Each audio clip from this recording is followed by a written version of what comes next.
but we'll focus mainly on anemia is caused by CKD or chronic kidney disease, as well as iron deficiency anemia. Those are the ones you'll see quite a bit as a pharmacist, whether you're in the community or you're in the clinical setting. I see iron deficiency anemia pretty much every day in my practice right now. Okay, so a couple things, because I think that we have like a host of different. Do you guys want me to tape it or something, or y'all? Yes. Okay. Okay. Got you. Let's see.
So we got the mic on, got you recorded here.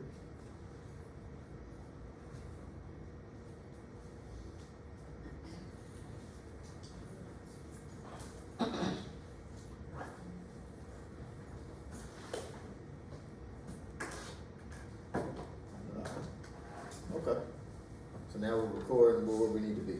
All right, so back to what I was saying here. So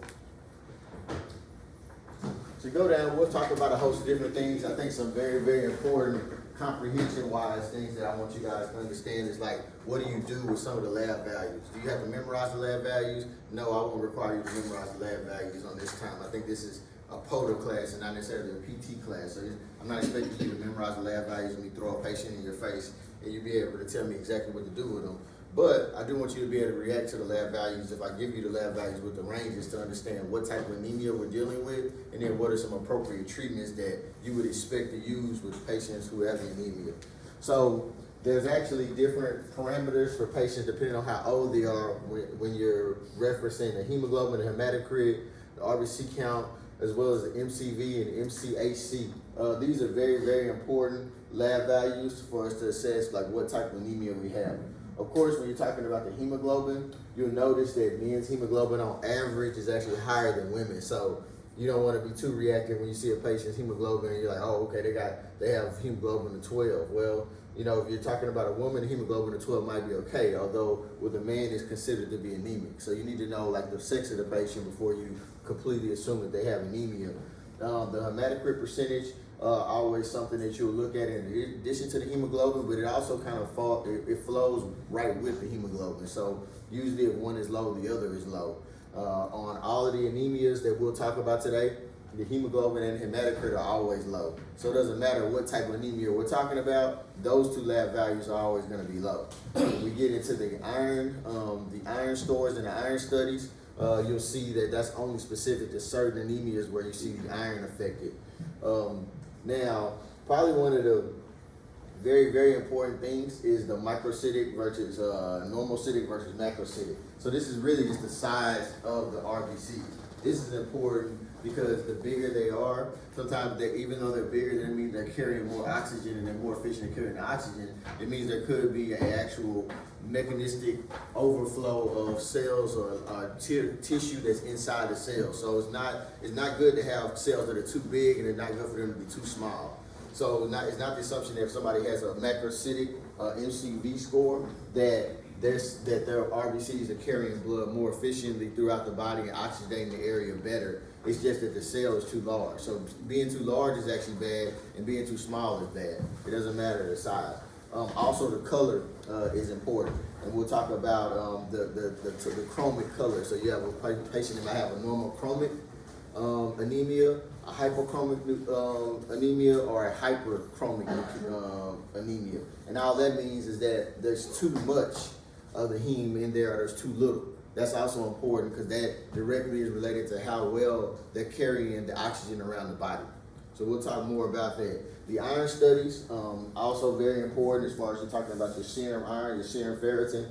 We use this very commonly once we establish that the patient has iron deficiency anemia.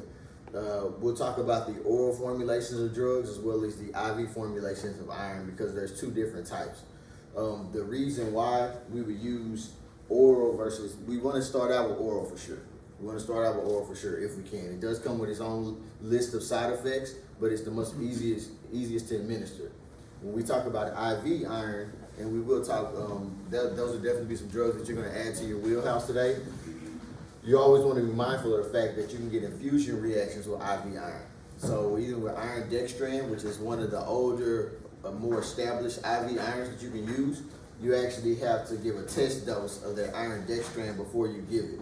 So oral versus IV. Oral is preferred, but IV is when a patient is not absorbing or resistant to the oral formulation that you need to use IV. So vitamin B12 and folic acid, those are two other types of anemia. So you'll have patients that have these decrease in hematocrit, decrease in the hemoglobin, and their vitamin B12 levels are low, okay? So this is sometimes referred to as pernicious anemia. Have y'all heard of that term before, pernicious anemia? So pernicious anemia is the anemia where the vitamin B12 level is decreased, as well as having low hematocrit and hemoglobin. So of course, like, we can easily treat patients with the vitamin B12 anemia or pernicious anemia with just supplements. So that's when you see patients in the pharmacy with y'all. Anybody who works in a retail setting, I'm sure you've seen those vials of cyanocobalamin that patients are getting, that they're receiving on a monthly basis, on a weekly basis, or 2 weeks, twice a week.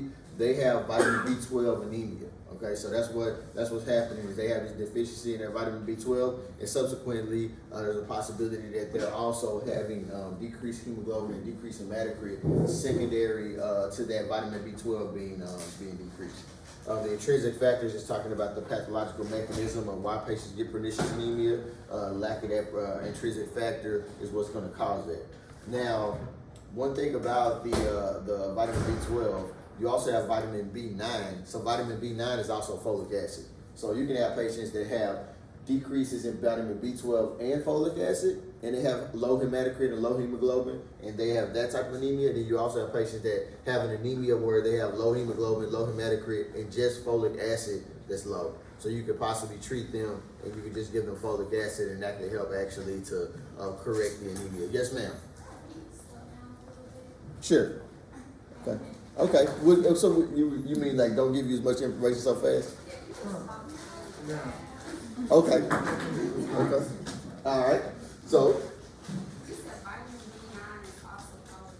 Yes, vitamin B9 is folic acid. So vitamin B9 is folic acid. Vitamin B12 or cyanocobalamin, both of those can be decreased in patients who have anemia. So this is pretty much your first two types of anemia. They're not as common as the iron deficiency anemia, but they are some that we treat very frequently. You'll see the vitamin B12 anemia, that being probably the second one following the iron deficiency. But we'll spend the most time for sure with iron deficiency anemia, just because that's the one that you're going to see most commonly, and that's the one I definitely want you guys to be able to easily identify. Like I said, once again, with the lab values and the stores that you're going to get when a patient has their iron studies done, or when they have their CBC done with differential, I'll give you that information. I just want you to be able to react appropriately to it. I have a flow sheet a little bit later on in the presentation. That'll be what I want you guys to focus on and be able to react to once you get the numbers that I shared with you. Okay, so iron deficiency anemia, definitely the star essentially of this presentation. With the iron deficiency anemia, all of those patients have microcytic. That's very important. So if a patient has microcytic anemia, how do I establish that they have microcytic anemia?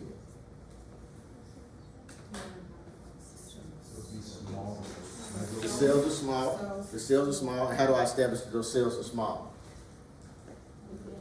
the mean corpuscular volume is the MCV score. So the MCV score, if it's below 80, is considered to be microcytic, below 80. So we'll have, it's a little bit further down there. But that microcytic anemia, that's when you really should start thinking about iron deficiency. Okay, when that MCV score is below 80, then that's when you start thinking about microcytic. So you immediately start worrying about if they have iron deficiency. So a host of different reasons why patients get iron deficiency anemia. Of course, one being just like the dietary intake is inadequate. Some patients, they require more iron and they're not getting enough because they're just requiring more. That also is a reason why they may get iron deficiency anemia. What are some situations where you might think you require more iron? Pregnancy is at the top of the list, okay? Patients who are pregnant patients will very frequently get iron deficiency anemia, which is why they get additional supplementation. Also, adolescents, as they're growing, they certainly can get iron deficiency anemia. Of course, we have women in this class, and of course, the women will lose blood on a monthly basis, some more than others, and some of those patients actually end up getting iron deficiency anemia secondary to their menstrual cycle. So you have a host of different reasons why you may get iron deficiency anemia. Also with iron deficiency anemia, have you guys ever noticed with some oral contraceptives, they have iron in them? So the reason why they have iron in them is actually just to counteract the effects of patients who bleed very heavy on the menstrual cycle to address this iron deficiency anemia. So we already know it's going to happen, so they put it within the birth control to try to help to offset some of the blood loss, which will secondarily cause you to get iron deficiency anemia. Of course, traumatic injuries and surgeries can possibly cause large amounts of blood loss, which also causes iron deficiency anemia. And then the decreased iron absorption, you can sometimes get that with different types of gastrointestinal issues. So hemolytic anemia. I'll touch on hemolytic anemia mainly because I want you guys to know that is a type of anemia where you see patients with sickle cell will have that hemolytic anemia. Briefly about sickle cell. With sickle cell, as patients get into stressful situations, red blood cells are typically like circular, okay? They're more like ovals or circles. Now with the sickle cell patients, when they get in these traumatic situations or they get in situations where maybe they have lower oxygen or they're stressed, they actually turn very sharp and they can lyse and break apart because they change shape. They don't move slow. The flow between the capillaries and the vasculature is very poor. Sickle cell patients have a lot of pain actually when they start to sickle. So when those cells change shape and they get sharp, it actually causes the patient to have great amounts of pain. Most sickle cell patients are chronically on opioids to try to help with their pain that kind of comes and goes as they sickle. So sometimes their cells will be round and they will flow very well, but then sometimes they sickle, and when they sickle, they can actually burst and explode, which is where you get this lysis, this hemolysis, or even if they don't burst or explode, as they don't move well through the vasculature, they cause a lot of pain for the patient all over. So, you know, sickle cell, of course, it's very, very much a genetic disease.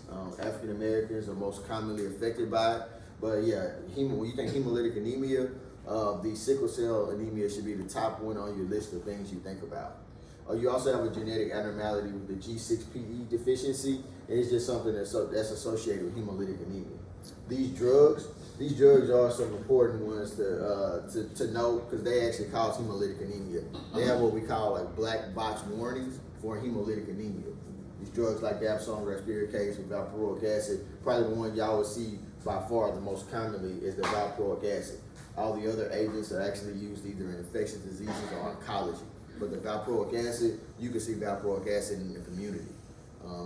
Does anybody know the more commonly used variation of valproic acid? Depakote, okay? Depakote, divalproex.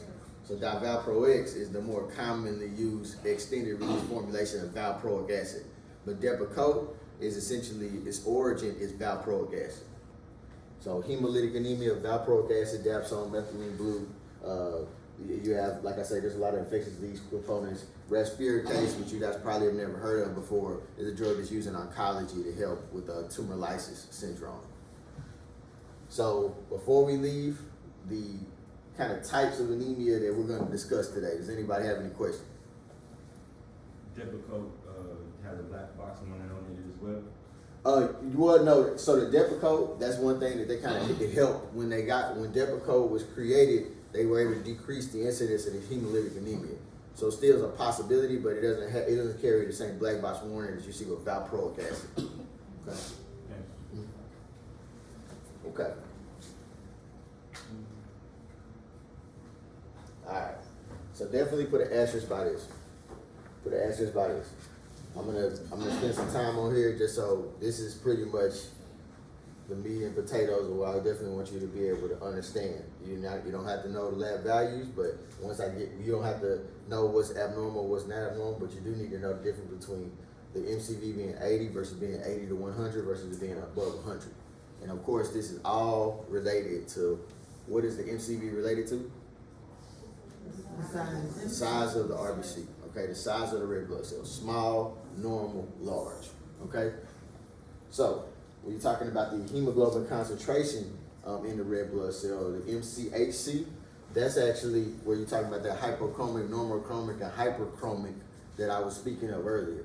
So those are like two ways you kind of differentiate the different types of anemias. We'll go through each of them and you'll see which ones are normochromic and which ones are normocytic, and which ones are hyperchromic and which ones are macrocytic. So that's very important. But bottom line is, once again, microcytic anemia, always think iron deficiency anemia. That MCV is below 80 and that patient's hemoglobin and hematocrit are decreased. At the top of your list, differential diagnosis, iron deficiency anemia. Iron deficiency anemia. So if I give you a patient, they got an MCV of 70, a hemoglobin of 9.1, hematocrit of 27, the first thing you should tell me is I think that patient has iron deficiency anemia. They have a microcytic anemia, and regardless of actually color, because actually the iron deficiency doesn't affect color as much. The color is affected actually by how much hemoglobin is concentrated in that small or large cell. You can have cells that are big that are hyperchromic because they got the same hemoglobin in them as the normal size cells, but they're bigger, but they have the same amount of hemoglobin. So as you might imagine, their color is actually lighter. Okay? It's just like drinking juice. You water down your juice, it gets lighter. So iron deficiency anemia. Now, when the cells are normochromic, that's when you're really talking about the different things. So the malignancy is at the top of the list because most of my patients, if they don't have iron deficiency anemia and it's being caused actually by the treatment, okay, their cells are actually normal size.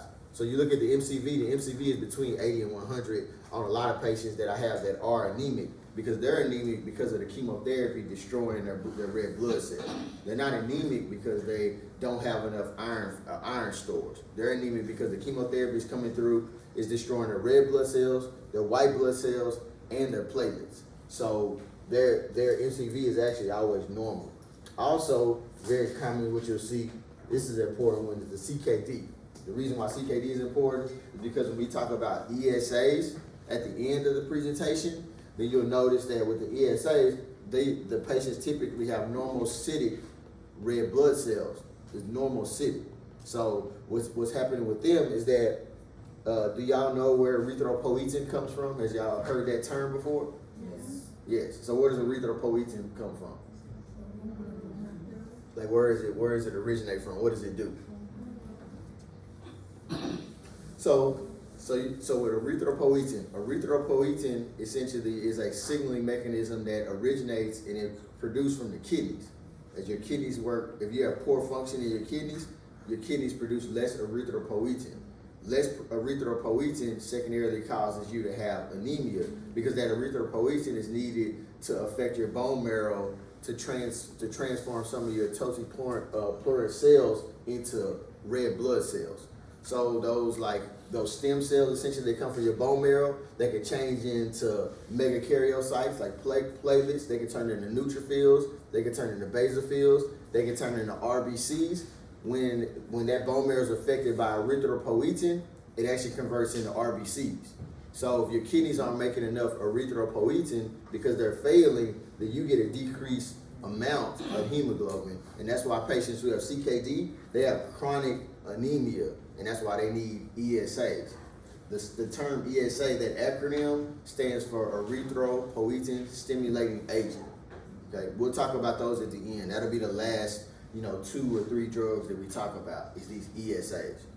Okay, and how they fit into treatment. Okay, so any questions about this? So we got our big cells, our macrocytic cells. So our macrocytic cells, we've already talked about the type of anemias those are. That's the vitamin B12 as well as the folate. Folate is also what? What vitamin is it? Vitamin B what? B what?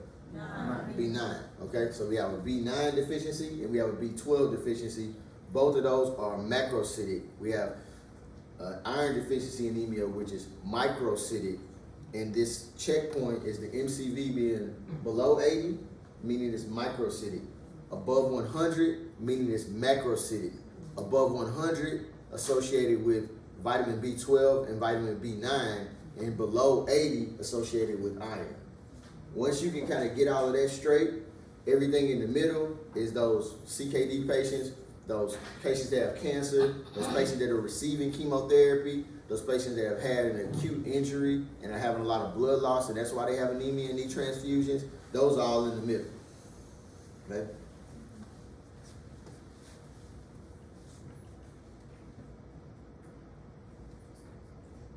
So our first one here. So when you're looking at patients having vitamin B12, okay, so we already talked about that MCV elevated. The MCV elevated, so it's macrocytic. The hemoglobin, the RBCs, and the hematocrit all decreased. And like I say, with any anemia I pretty much talk about today, all of those things are decreased.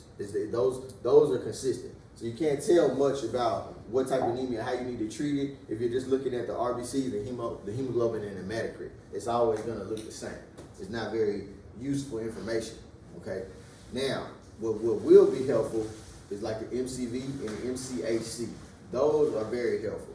If you're knowing that it's normochromic, okay, and then it's macrocytic, that's gonna be able to put you together with the vitamin B12. And even after that, you still can't completely break it down to being vitamin B12 anemia. You still need to check the vitamin B12 levels in addition to having the RBCs and all of the studies. You wouldn't do any iron studies on this type of patient.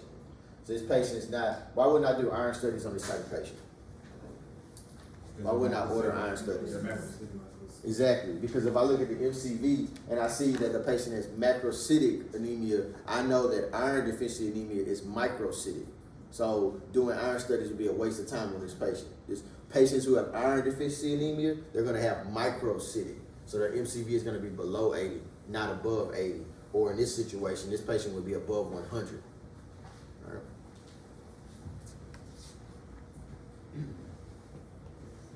All right. So important things here. So you have a host of different ways that you can give the vitamin B12 or the cyanocobalamin. You have oral formulations, of course. You have IM formulations, not very, typically a little bit painful to give. You also can give deep subcutaneous injections. So sometimes patients will come in the pharmacy and you'll see the cyanocobalamin being given subcutaneously. That actually is a possibility. It needs to be a deep subcutaneous shot. So that 45-degree angle, but you're probably going to go at least in a half inch deeper, or at least a quarter of an inch deeper than you would typically go with like an insulin shot. But that still is a legal play to give them subcutaneous cyanocobalamin if you do get the vials for injection. But IM is by far the most common one. Now, daily versus weekly versus monthly, you can get away with 1,000 micrograms given monthly, but that's after the patient's been stabilized. So sometimes patients have to be on vitamin B12 for their whole life. So if you take them out of vitamin B12, their hemoglobin starts to tank and their hematocrit starts to tank. So they need it. They're going to be on it. You're going to see that patient every month getting vitamin B12, or every 3 months getting vitamin B12, because if they stop it, their anemia comes back very viciously. So they have to stay on this vitamin B12. But they don't have to get these injections every day. Once they get stable, you maybe can get away with giving them monthly 1,000 microgram shots of vitamin B12. But initially, they may get 1,000 a week, or they might get 100 a day. There's a host of different dosing strategies. There's no right or wrong. It's just making sure you're monitoring the labs to make sure that the vitamin B12 level is increasing at an appropriate level. You also want the, yes, you had a question? Yes, so this treatment is for like being macrocytic? Like, Yes. Okay. Well, macrocytic with a vitamin B12 deficiency. Okay. So yeah, pretty much what typically is going to happen if you have a patient that's complaining of maybe chronic fatigue, or it seems like they're saying their energy level is low, you would do all of the first tests. So you would get the RBCs. You would do a CBC with differential, which then establishes the hemoglobin level as well as the hematocrit. You can get the MCV from that study as well as the MCAC. Then you have all of this information about the color of the cell. You have information about the size of the cell. You have information about how much hemoglobin is there. And you have your percentage of your hematocrit. All of that is there. The next step would then be to pretty much order vitamin B12 and definitely folic acid levels in this type of patient once you establish that they're macrocytic. If they come back and they're microcytic, I'm immediately going to do iron studies. That's what I'm going to do, iron studies. So your ordering of labs essentially I don't do iron studies on every patient. It's only on patients that have microcytic anemia. Then I'm gonna want to know what do their transferrin levels look like, ferritin levels look like, because that will dictate if I can do IV iron or how much iron I need to give. Okay. So only other things that I would add to this, definitely if cyanocobalamin is being given to patients who are neonates, it can cause this syndrome that can be very severe called gasping syndrome. So that's something to just note. And then lastly, and probably one of the very important ones, is when you're talking to patients in a pharmacy about cyanocobalamin, making sure they understand if they're taking H2 antagonists, PPIs, or metformin for extended periods of time, there can be a decreased absorption. So it's something to be mindful of when you're talking about drug interactions, that you can have that decreased absorption if you're taking these agents that decrease the acid production in your stomach, or metformin.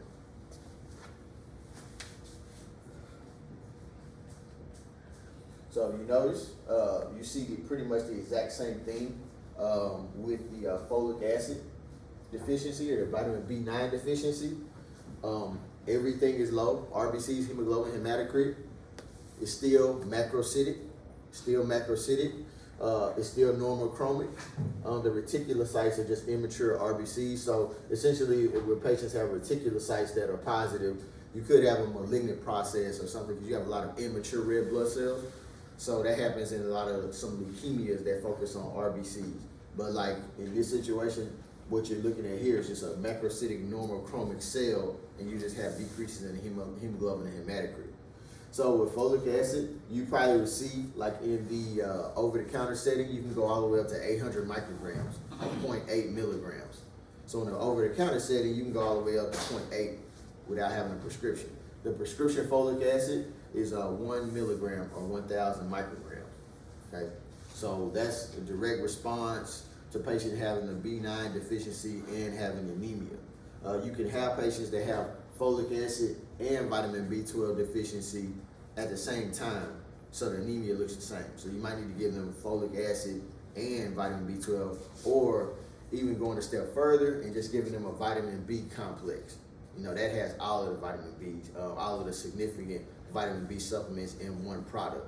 Usually if they have multiple vitamin B's that are low, they're essentially probably across the board low on vitamin B. So a vitamin B complex is the most appropriate thing to do in a patient who has folic acid and cyanocobalamin or vitamin B12 deficiency and has an anemia. Yes. What's the MCHC pertinent to? Is that just The MCHC is pertinent to the amount of hemoglobin that's contained in those small, large, or normal size cells. So as the cell gets bigger, if the hemoglobin is not increased, then what happens is that cell gets lighter. So then it's like got a hypochromic appearance, but then it's macrocytic. Yeah, so it's just the contents of the cell. If there's more hemoglobin, then the cell gets darker. If it's less, then it gets lighter. And if the cell is bigger, if it gets bigger and there's not like an appropriate increase in the amount of hemoglobin corresponding to that, because maybe hemoglobin is not available, then you're going to get a very light, big cell. Okay. So the number, if it's 0 is normochromic, and if it's higher than 0, Oh, no. If it's zero, just meaning zero means that there's no change. So whenever you see zero on here, that just means no change. So no change meaning it's not high and it's not low, this particular value, and whenever it's no change, then it's a normochromic. what if it's a change? What's the Then okay, so if it goes up, if this thing goes up, then this is hyperchromic. If it goes down, then it's hypochromic. So if this MCAC was elevated, it would be hyperchromic.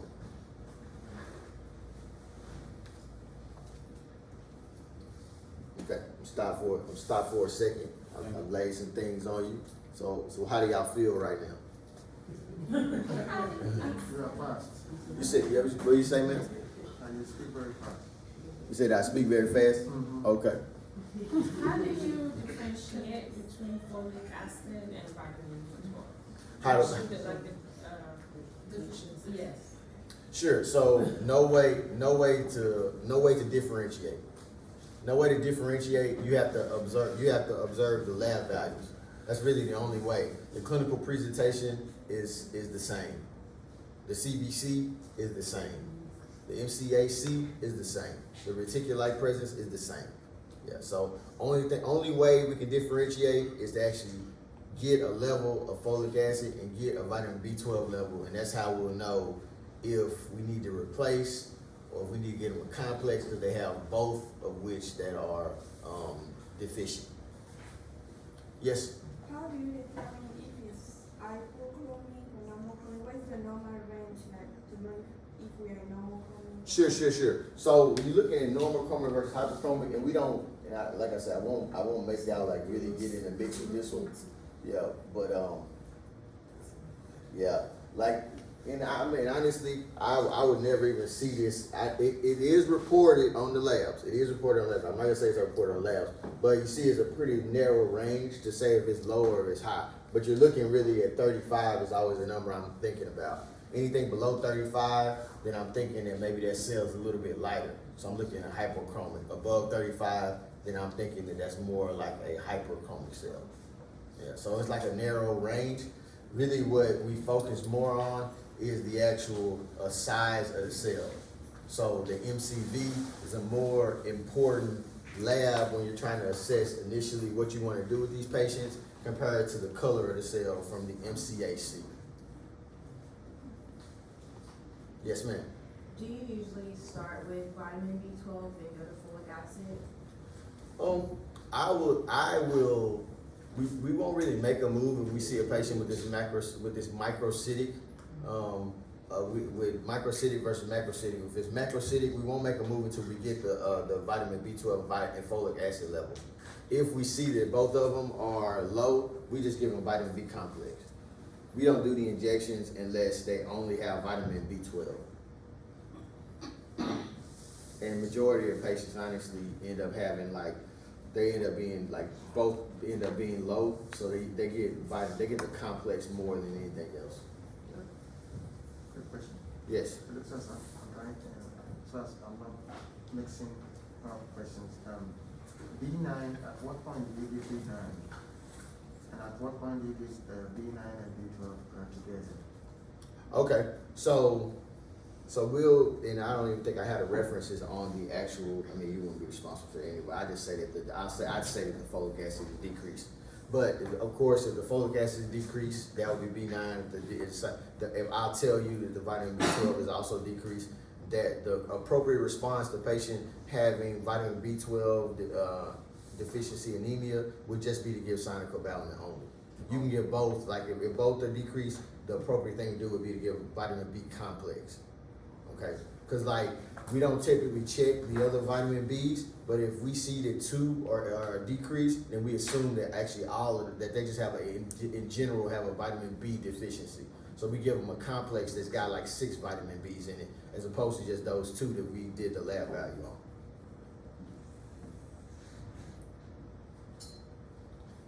Any other questions?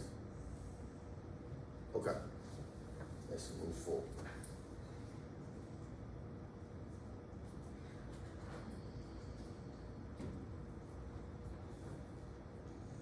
All right. Now, now as you see some differences now. Now we're talking differences. So I already said microcytic. Microcytic when we're talking about iron deficiency anemia. Microcytic. So in addition to being microcytic, you see that it's actually hypochromic as well. So this is when we're talking about that MCAC being below that 35 now. So now the color, not only is the cell small, but the color is faint.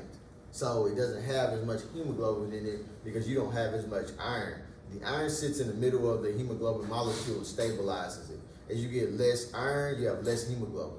Okay, so the less hemoglobin you have, the less color you have in your cell, in your RBCs. You need that hemoglobin to give it that vibrant color. Okay, so that's a big part of it. Let's see if I can get this over there. Oh well, cut it off. It's okay. The iron stores, I had like a nice little thing that had like all of the different iron studies here, but I see you can't see it on this PDF. So the responsibility will not be for you to know these values either, but it is for you to understand like what happens to those values. What happens to those values when you have this iron deficiency anemia? This is very important. So the serum iron levels, of course, you would expect those to be low if you have iron deficiency anemia. That's self-explanatory. The total iron binding capacity actually increases though. So when you're looking at the TIBC, those two probably the most common ones that you'll see utilized to make decisions. If that's up and the other one's down, that definitely lets us know that we're in the space where we need to give them some pretty aggressive iron replacement. We are going to start out with oral agents, and I'm going to go through all of the oral agents, and I'm going to go through all of the intravenous agents as well. But rule of thumb, you're going to start out with oral every time. Yes? Is the reason that the TIB low because there's no iron and it's trying to find some? Well, so no, the iron levels are low, but the total iron binding capacity is high, and the reason it's high is because it needs to be saturated, but there's no iron to saturate to saturate that capacity. So this total iron binding capacity should be the normal or decreased if you have adequate levels of iron, but it goes up when you all of a sudden don't have the appropriate amount of iron circulating in your body. Then you have the ability to bind to a lot of iron, but you don't have the iron available to bind to. Okay. Yeah. And then the transferrin saturation is essentially what actually gets it to the point where the capacity is decreased. So it ends up being decreased also, the saturation when the iron is low.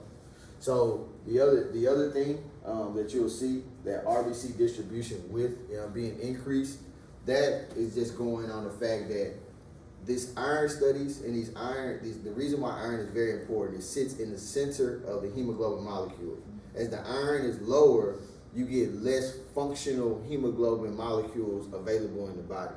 So you need the iron to stabilize the hemoglobin molecule, to put color into the cells, and for the cells, the RBCs to have the appropriate size. That's why they're very small, less functional. Patients get very anemic.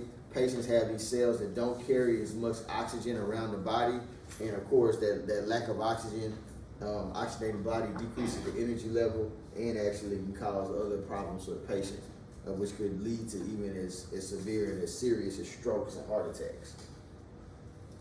So going down here, so I know y'all seen this in the pharmacy.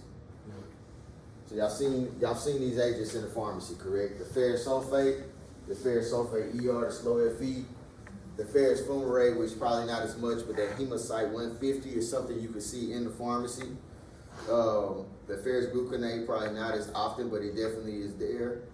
You have the carbonyl iron, and then there should be one other one. It probably is just not fitting up here. There's two that have like 100% the polysaccharide iron complex. So what I want to do here, I definitely am going to ask you something about this.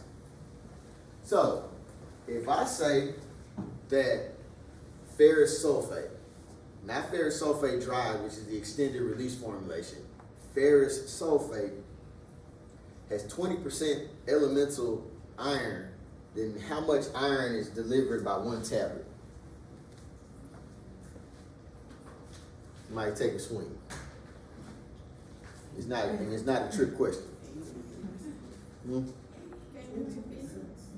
I said, if I say that I have ferrous sulfate, 325 milligrams, and I say that there's 20% elemental iron and ferrous sulfate, how much ferrous sulfate is delivered with each tablet of, how much elemental iron is delivered with each tablet of ferrous sulfate 325?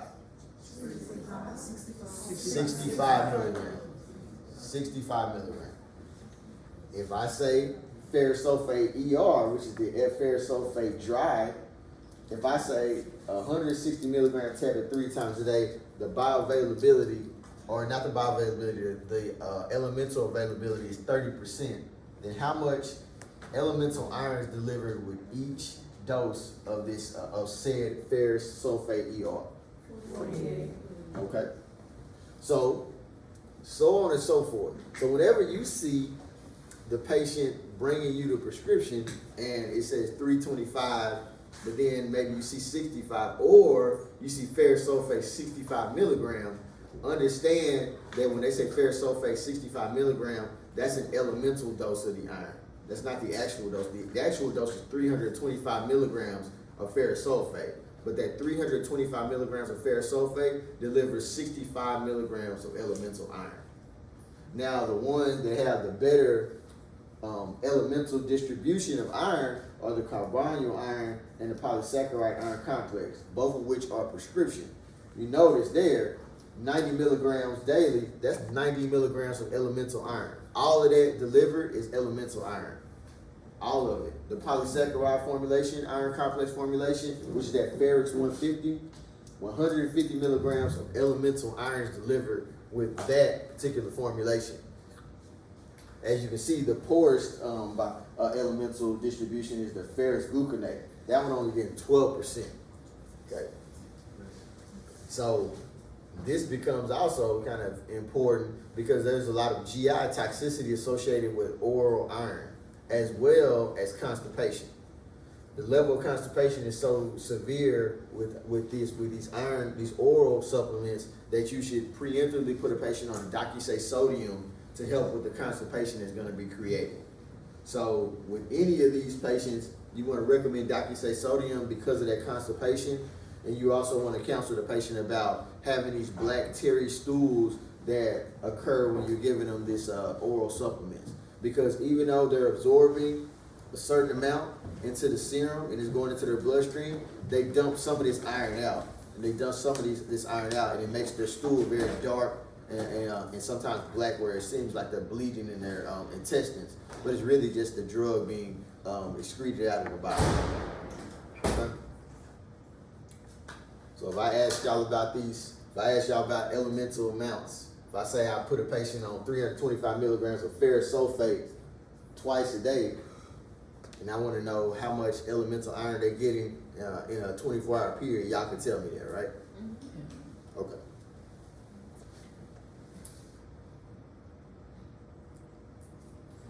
This deferoxamine, this is very important.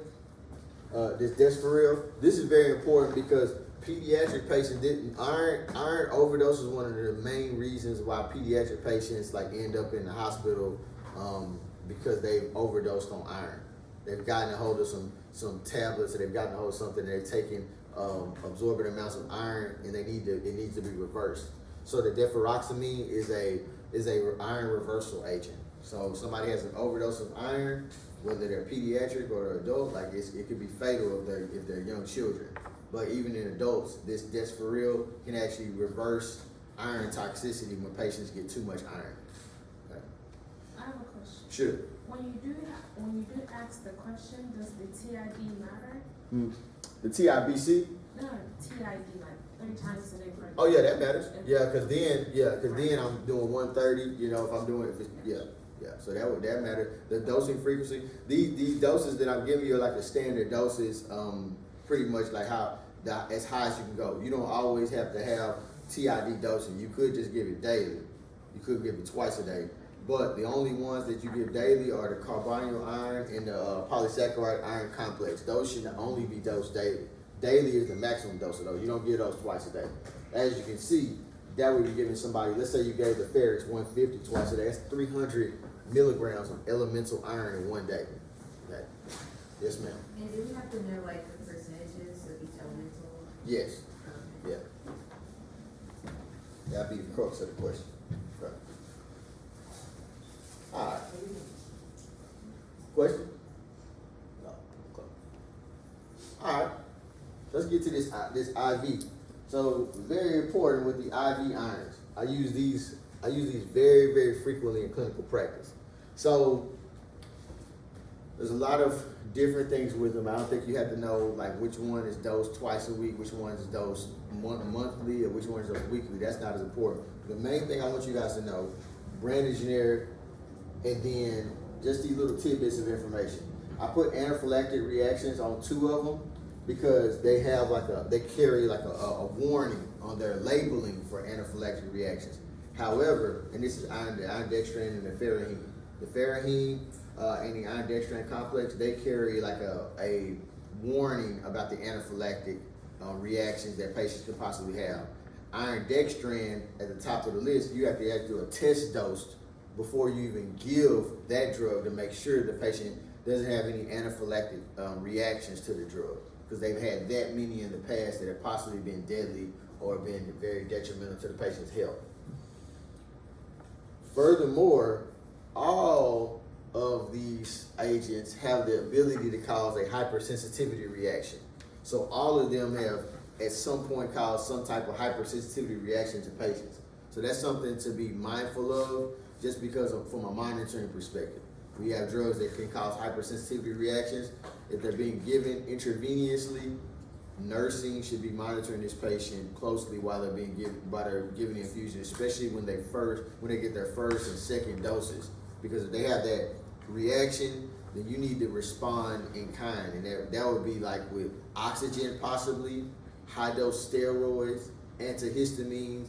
All of those things need to happen if you have a patient that has a hypersensitivity reaction, and that can happen with any of these agents that I have mentioned here, whether it be the vinifer, which the vinifer and the injector the vinifer is the iron sucrose, and the ferric carboxymaltose, the injector those are by far the most 2 that I use in practice, but all of them are fair game. As you might imagine, with the ferriheme and the iron dextran complex, I don't use those because of their risk of anaphylactic reactions. I don't use those specifically for that reason.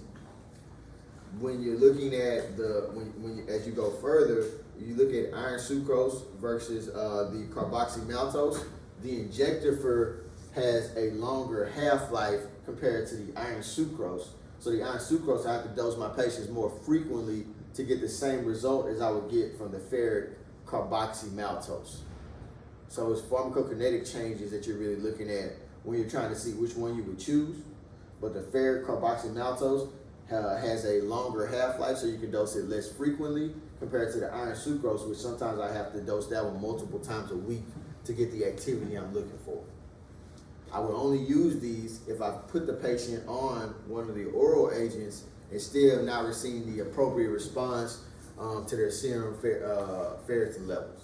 Okay, so if I see that their iron studies are still coming back and they're still low, then I would transition them from maybe a 3 times a day dosing of ferrous sulfate or 1 time a day dosing of a iron complex like Ferrix 150 daily to one of these injectables, and it would usually be the ferric carboxymaltose, unless I had kickback from their insurance companies, because sometimes they want to only use the cheaper ones like the iron dextran complex or the iron sucrose. So does anybody have any questions there? No questions there? The cheaper ones are still as effective. What you say? The cheaper ones are still as effective, right? They are as effective, just carry more frequent dose and a higher risk for infusion reactions when you're talking about the iron dextran complex compared to like an iron sucrose. The iron sucrose and the sodium ferric, or not the sodium ferric gluconate, the ferric carboxymaltose, those you dose them less frequently than you would dose the iron dextran complex, and they don't have as many infusion reactions. So the last one I'll mention, and I don't think special about it, I've never actually used it in practice, is this triferic. This triferic is actually specific for CKD patients. Of course, my patients have cancer, but the chronic kidney disease patients who have iron deficiency anemia, you can actually add this to the dialysate to that big bag of fluid that they end up getting that's got bicarbonate, you can actually add this this triferric complex into that, so it can replace their iron while they're getting their replacement of their fluids from a kidney perspective. That's his claim to fame. So when you think triferric, just think about the fact that these CKD patients who have this anemia, and remember the CKD patients, and that's the last thing we're going to talk about today. ESAs is at the top of the list on what we would use, but if you identify that they have this this iron deficiency, you actually can employ this triferric and use it when they're getting their infusions 3 times a week.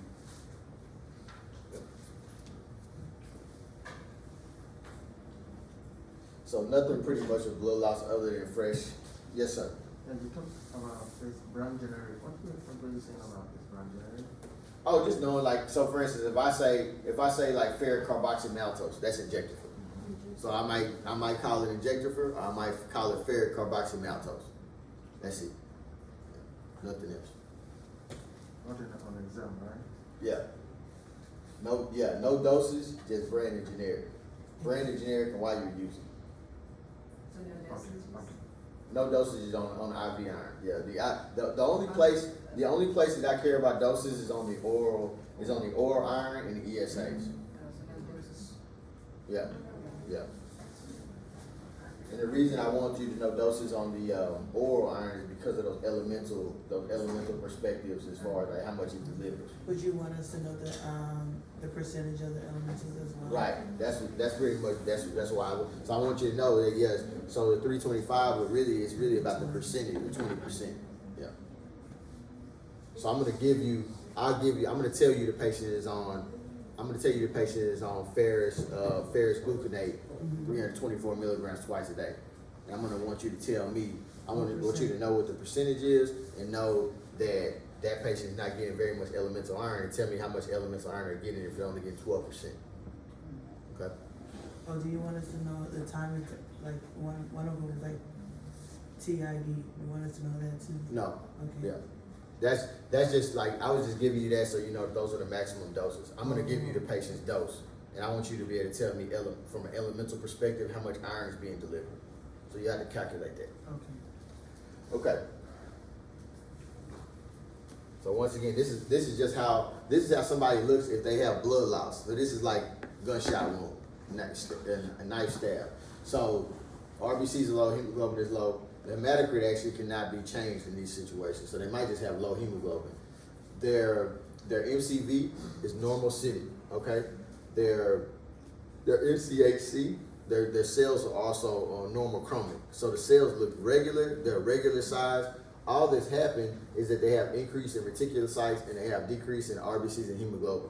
The reason they have decrease in the reticulocytes is because if your body is functioning normally, if you start to lose blood and your body detects that you're losing blood, you start to get your erythropoietin from your kidneys to release faster and stimulate your bone marrow to start making more red blood cells. The reticulocytes are the immature red blood cells that are still growing up. So you see them increased in this situation where somebody has blood loss. And all we can do with that is give the patient blood transfusion. Okay. We talked about hemolytic anemia. Only thing I really want you to know about hemolytic anemia, this gets really specific on the types of antiglobulin tests that can be done to establish the patient has hemolytic anemia. But remember those drugs that cause hemolytic anemia as well as those genetic abnormalities. So can somebody tell me about those genetic abnormalities that cause hemolytic anemia? Sickle cell. What else? G6PD deficiency. Okay, those are the 2 genetic abnormalities. What about some drugs? Which one?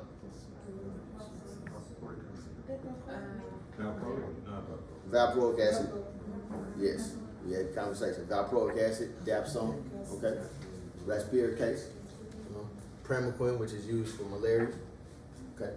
So know the drugs and the genetic abnormalities associated with hemolytic anemia. That's all you have to know. Is there a list of drugs other than what you just displayed? those are the only ones that I would have it responsible for. There's probably about maybe 6 or 7 other drugs that are least common, but still possibility. But those are the drugs to where when you would find that drug, you look that drug up, hemolytic anemia will be at the top of the list. That's something you should be cognizant of.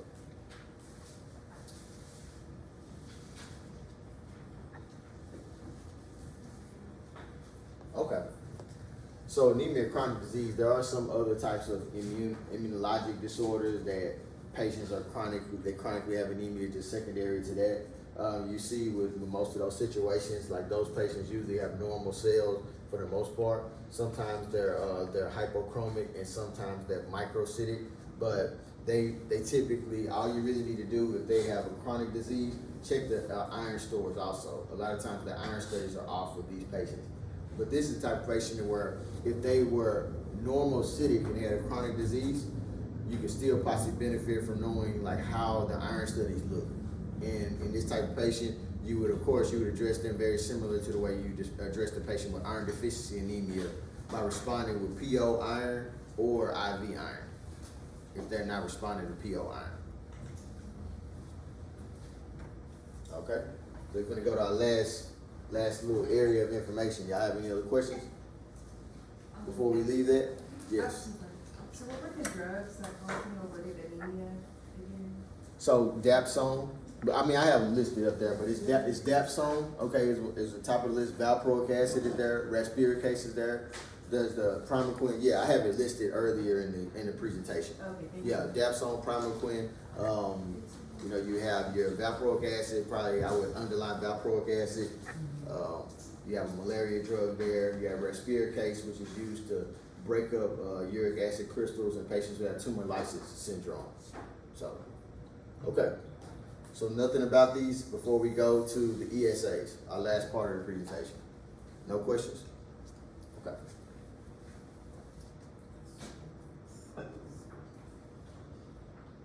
Oh, sorry. For those values, you just need to know when it's hyper, normal, or hypo.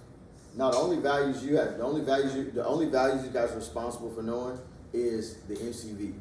So less than 80, 80 to 100, above 100. Those are the only labs you essentially interpret. You know how to interpret iron studies. I give you like, hey, this is low, this is high, this is low, this is low. I'll tell you that. All you need to know is if I give you the MCV, be able to tell me if the patient is macrocytic, microcytic, normal cytic. Yeah. All right. So I kind of mentioned these already. ESAs. So what do y'all have to say about ESAs? Somebody explain to me what they are, what they do.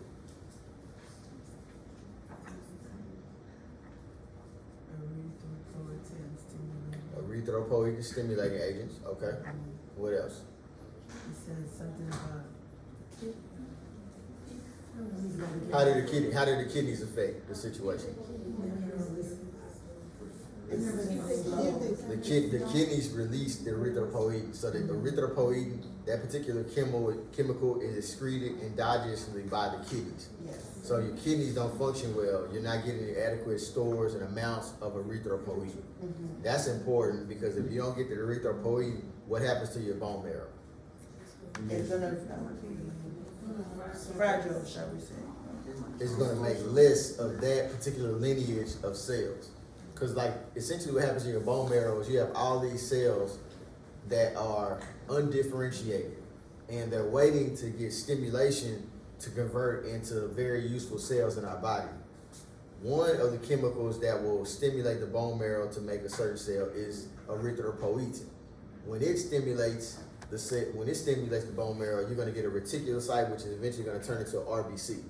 When the kidneys are not working properly, the erythropoietin amount of stimulation goes down, and that's why you need the ESA. The ESA theoretically is trying to help your kidney to help your kidney to make up for that erythropoietin is not producing. That's what they're there for. Oh, this is why people need bone marrow transplant.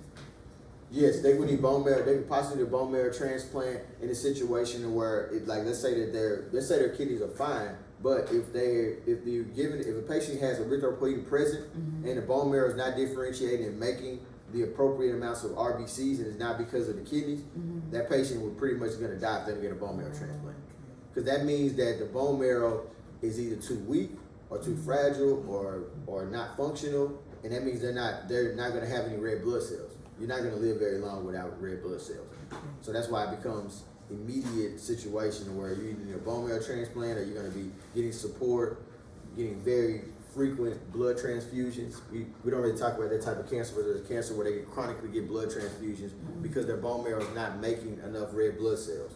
They don't have any problems with their kidneys, it's their bone marrow. Okay, so you see I got at the top of the list on reasons why you want to use it. CKD is definitely there. You also have Sydoviadine treated HIV patients would get very, very chronic anemias. And then finally, this is the allogeneic blood transfusion. That's actually a situation where you have a patient getting a bone marrow transplant. Okay, so you're getting allogeneic bone marrow transplants are something that happens, and you need these ESA sometimes to get the patient through after you clear out all of their bone marrow. So you notice I kind of refer to black box warnings all the time. The reason I always, if I see a black box warning, I'm going to mention it typically when I'm teaching you guys, because these are things that are definitely asked on Netflix. The Netflix loves to ask questions about black box warnings as far as toxicities for drugs. It could be it doesn't matter if it's oncology, it doesn't matter if it's hypertension, it doesn't matter if it's CKD. If there's a black box warning, I feel like you guys should be exposed to it. You should know what it is. With the ESAs, the reason why the ESAs it's very, very important that you monitor not only like what the patient's hemoglobin is during the time they have the ESAs, but what they're being treated for. Because as I mentioned, cancer, ESAs are actually on the REMS criteria, which is essentially it's a risk mitigation system to try to help with safety issues that happen with drugs. Have y'all talked about REMS before? Y'all talked about iPledge and things like that. Okay, so ESAs are also on the REMS. It's called a prize. So the ESAs are on there because these ESAs can cause the cancer to grow. It increases the risk of recurrence when patients have solid tumors and they get an ESA. So I really don't use ESAs in practice anymore. 12 years ago I did. After those studies came out, we pretty much eliminated ESAs from the clinical practice of treating patients with like breast cancer who have anemia or prostate cancer who have anemia. We only use it in patients who have problems with their bone marrow specifically. Okay, so that's a REMS criteria that has been created, and that's something that's important to know about ESAs. They increase the risk of recurrence for solid tumors in patients who have cancer. And why do y'all think that is? Can you repeat that one more time? Sure. Increase the risk. They increase the risk of recurrence for patients who have solid tumors and have cancer. So why in y'all's minds, like, theorize why you think that would be? Because they keep giving back the uropoietin. So when you think about erythropoietin, it's stimulating the production of red blood cells, and these red blood cells carry oxygen. Oxygen is one of the top things that's needed for cancer to grow. So it goes through something called angiogenesis, where vasculature is called upon to deliver oxygenated blood to the cancer cells for them to grow. So not only do these ESAs increase your hemoglobin and your red blood cells in your body circulating, they feed the cancer by making it more available for there to be oxygenated red blood cells for it as well. So now that we have studies that are about 10 years old now that are pretty much taking ESAs off of the plate when you're talking about patients who have solid tumors for cancer. So you're like, I'm giving you chemotherapy, but then this ESA is working against me by causing the cancer to have more availability of red blood cells to grow and prosper. See? So that's why we've taken, when you look it up anywhere you're gonna find, it's gonna have the REMS criteria associated with, if you're using it, it's gonna ask questions about what kind of cancer are you using it in, and do they have solid tumors, and are they metastatic? It's gonna wanna know those questions because that's like an immediate lawsuit, giving it to somebody who's got a solid tumor. If they come back and they have a recurrence, it could very well be contributed to the ESA that you use to try to bring up their hemoglobin because they had anemia. Okay? So when you talk about the dosage of the RBC, the ESAs is needed, you do want to use the lowest dose, because on the other spectrum is when the hemoglobin is too high and you're using ESA, you actually can increase the risk of having strokes and heart attacks. So patients have strokes and heart attacks while on ESAs because their hemoglobin has risen to 18. You should have stopped at 12 at the highest, but they used to just put patients on ESAs and just keep them on and not even monitor them. So then they had too many red blood cells and too much hemoglobin circulating around, which changed the viscosity of their blood, and that also increased the risk of them having cerebrovascular and cardiovascular events. Okay, so does that make sense? Like, think about it. If my blood is extremely thick and there's more particles in my blood, increasing the risk of clot formation, and that clot either travel into my heart and causing me to have a myocardial infarction, or travel into my brain and causing me to have a stroke. So all of that's also something that happens with ESAs if you don't use them in the appropriate patient. If you use them in a situation where the patient already has received a therapeutic benefit, and now you're making more hemoglobin than they even need, you can cause them to have that type of event. So you want the lowest amount. You want to use the lowest amount, and you want to monitor when you're using it. It shouldn't be administered when you had a patient that's got a hemoglobin above 12, and actually some cutoffs are even looking at 10. But you should definitely not target anything above 12 when you're looking at what type of hemoglobin you want. Once you get above 12, shut the ESA off. So you can underline that. Once you get 12 hemoglobin or 12 grams per deciliter, patients should not be receiving an ESA if their hemoglobin is above 12. Men are one. Okay.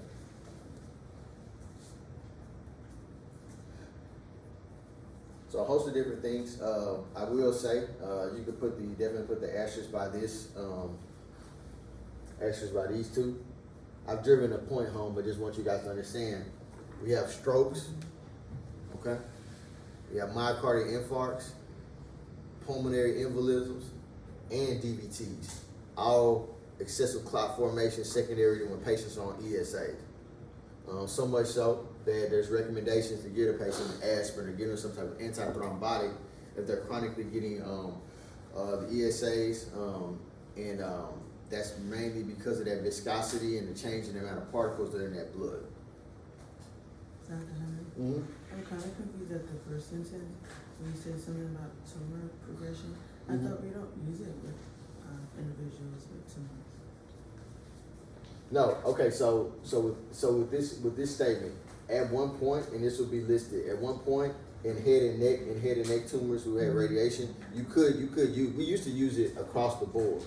But the new data, and that's why the new data here, the short overall survival and increased risk of deaths associated with ESAs is now the dominating idea. So it's not used in these head and neck patients anymore. But these head and neck patients that had radiation, it did at one point show some benefit, but now as of 2022, the most recent thing is that we need to be very mindful when we're using the solid tumors, and now we have the REMS program to control who's getting it and make sure that we're not giving it to the patient who has a documented increase in the risk of recurrence. So we can't really say, even though there's data, there's a study that supports this statement, there's more recent studies that show overall that there's a risk of recurrence that's increased compared to like even these patients having decreased tumor progression. Yeah. Okay. So down there we're talking about the antithrombotic prophylaxis, certainly something that can be beneficial with patients on the ESAs. And giving them an antithrombotic is really just addressing the fact that once that hemoglobin gets above that level of 12, even if you don't on purpose do it, even a couple of days of it being at 14 could increase the risk of a thrombus forming. So that's why you have to watch out for, and you want to have them on maybe some prophylaxis just to make sure. Okay. So there's only 2 ESAs that we're going to talk about. They're the ones commercially available. So you have Epiton Alpha, as well as darbepoetin, Aranesp versus Procrit and Epigen. So you should think about these guys like short acting versus long acting, extended release versus immediate release. The Epigen and the Procrit are the immediate release ESAs, The Aranesp or the darbepoetin is the extended release ESA. This darbepoetin essentially has almost like a 3-fold increase in its half-life compared to the epigen and the epigen. So the epigen and the procrit, they're shorter acting. I might have to give them 3 times a week. Conversely, with the darbepoetin, I can give that like once a week. Sometimes once every 3 weeks, depending on what dose I'm using. Okay, so end result is the same. What y'all need to know is the pharmacokinetics are different. So the pharmacokinetics are you have an immediate release where you might have to use it 3 times a week, versus with darbepoetin, you have a glycosylated formulation that's a longer half-life that you can use once a week or once every 3 weeks. Does everybody understand that? Mm-hmm.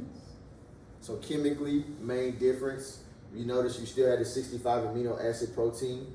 The only difference is this glycosylated. So it's got these oligosaccharide chains that are attached to it in the darbepoetin moiety that cause it to last longer. So it hangs around longer and causes your body or causes the stimulation in the bone marrow to make more RBCs longer compared to the procrit or the epigen, which essentially has that effect for 1 to 3 days at maximum.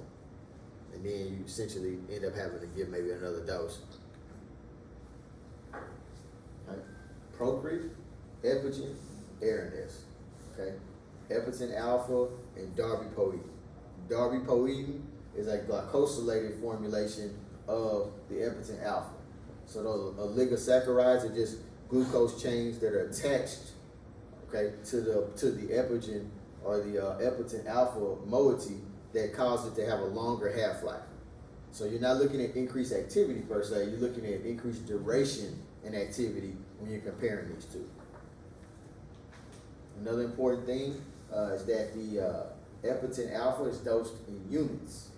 The darbepoetin is dosed in micrograms. That's another inherent difference. Okay.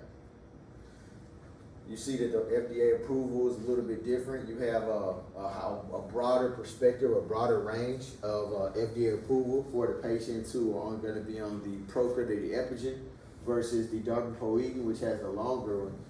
It actually only has the cancer and non-myeloid, you see, and then also patients who are anemia with CKD.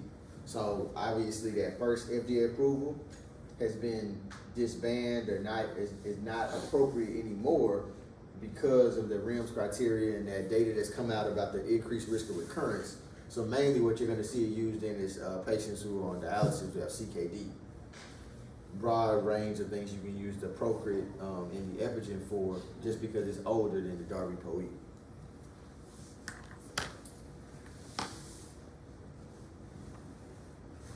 Okay. Now, talking about doses. So with the doses, the main thing, like, do you have to know 2.25 micrograms per kilogram? No, you have to know at that level. I want you to know 3 times a week versus once a week. Okay. I want you to know that the pharmacokinetics is different between the procrit, epigen, and the darbepoetin or the Aranesp. Longer acting, so weekly to every 3 week dosing versus 3 times a week to weekly dosing with the procrit and the epigen. So it's about the length of time that the patients are going to have to go between doses, and that's directly related to how the drug is set up. You see, you have a weekly formulation, a weekly dosing recommendation with chemotherapy-induced anemia versus 3 times a week when you're talking about patients who end up having the non-myeloid anemia. So you can do 3 times a week or once a week with the procrit, weekly versus every 3 weeks with the darbepoetin. So numbers, no. Dosing frequency, yes.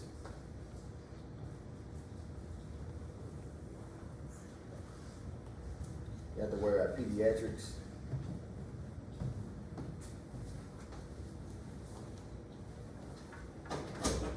We already talked about this, but did you put an asterisk by this? This is one of the main things I wanted you guys to know about the pharmacokinetics, and I'll talk about the contraindications. The contraindications and the pharmacokinetics are like the other 2 things that we really focus on.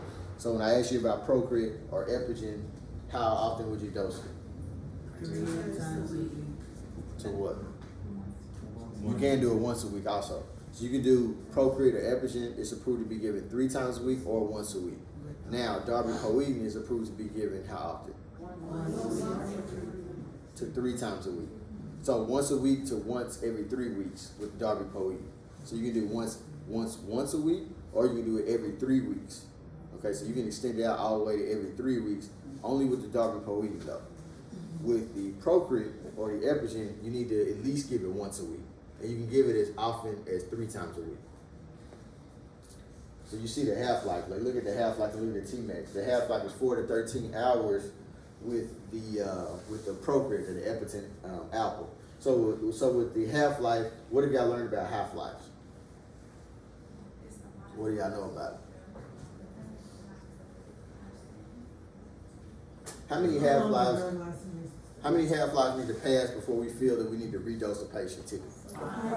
5. Okay. So let's play it easy. Let's say because the half-life has a range of 4 to 13 hours. Let's say 10 hours. So that means one dose essentially can last about 50 hours if you're going on the higher end of the Procrit or the Epigen. Does everybody agree with that? You see what I'm saying? So 74 hours with the darbepoetin. 74 hours.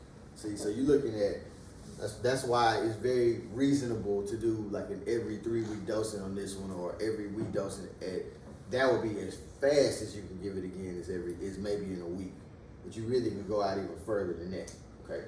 And you see the half-life being 3-fold longer than the Epigen alpha administration. Okay. So you got that.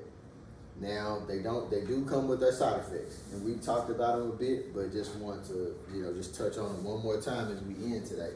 Okay.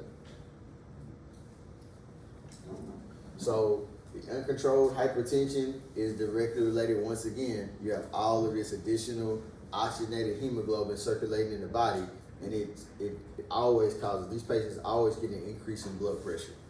Some much more than others, and that's after giving them calcium channel blockers, ACE inhibitors, ARBs. They're on all types of blood pressure medications trying to keep their blood pressure under control when they're on the ESAs. That's why, they have, of course, they have the good things about them, but definitely have some bad things about them. We already talked about the increased risk of patients having those cardiovascular events, okay? Strokes, MIs, there's just like a lot of different things that can happen. The clot formation, talk to you guys about antithrombotic prophylaxis, just because of this viscosity and these molecules being more cluttered up in the blood and possibly causing a clot formation. And then hypersensitivity, which of course we pretty much every injection I've talked about today has these hypersensitivity reactions. So what's the mammalian cell? What's the mammalian cell? Oh, that's actually the origin of the Epigen alpha. Oh. Yeah, it's the origin. So these are bioengineered agents, so they're actually not like, they actually don't even have generics. They have biosimilars. So they're organic. They're almost, you should think about them like kind of like insulin. They need to be grown in a lab. So they're not a drug that you can chemically create. They have to be grown in a lab. And what they do is they use other animals outside of humans to grow this theoretical erythropoietin chemical that they're giving. So since it's not fully human, it's still a mammal, but it's not fully human. It causes hypersensitivity reactions when you give it sometimes to patients. Yeah. Okay.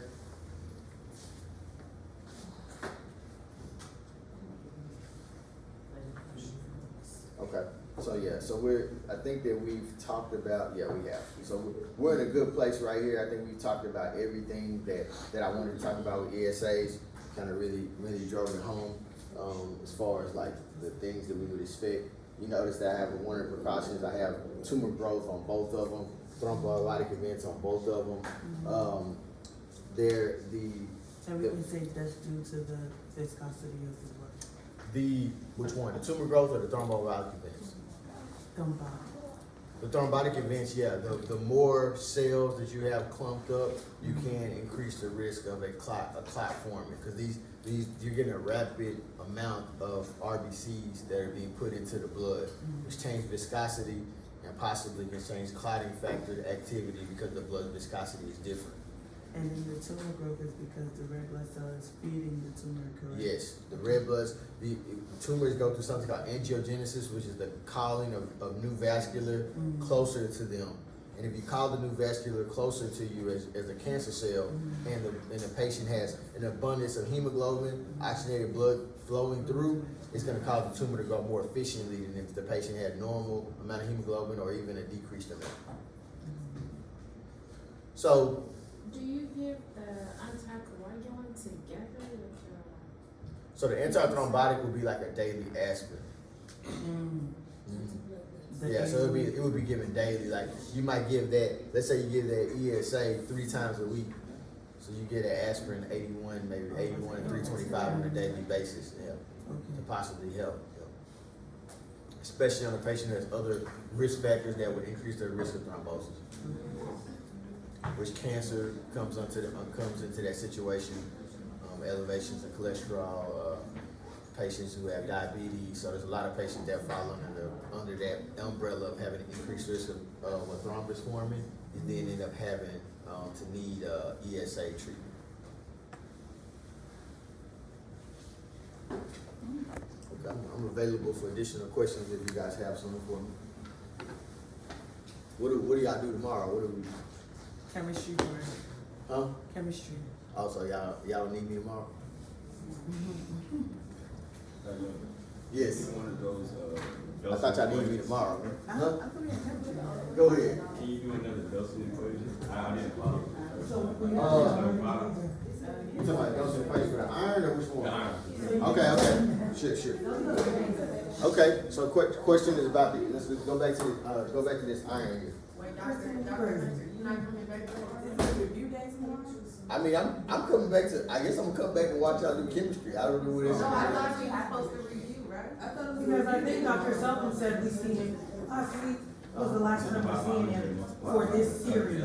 Oh, okay. Well, yeah, see on the schedule, yeah, that's, I was asking like what exactly y'all doing, because like it's a guy like me and him and maybe somebody else and it says review. Yeah. But I mean, I can come back tomorrow and do the same lecture I did today. I don't have much to add to it, but I mean, if we can come back I can come back tomorrow and maybe we can just work through maybe problems or patient scenarios. Okay. Yeah, so we can do tomorrow. I'll do one. Maybe I'll do one right now, Anthony. But tomorrow we just come back and maybe work through some patient scenarios. So we come tomorrow at 9 then, huh? No, we gonna come. We'll come at 8. It's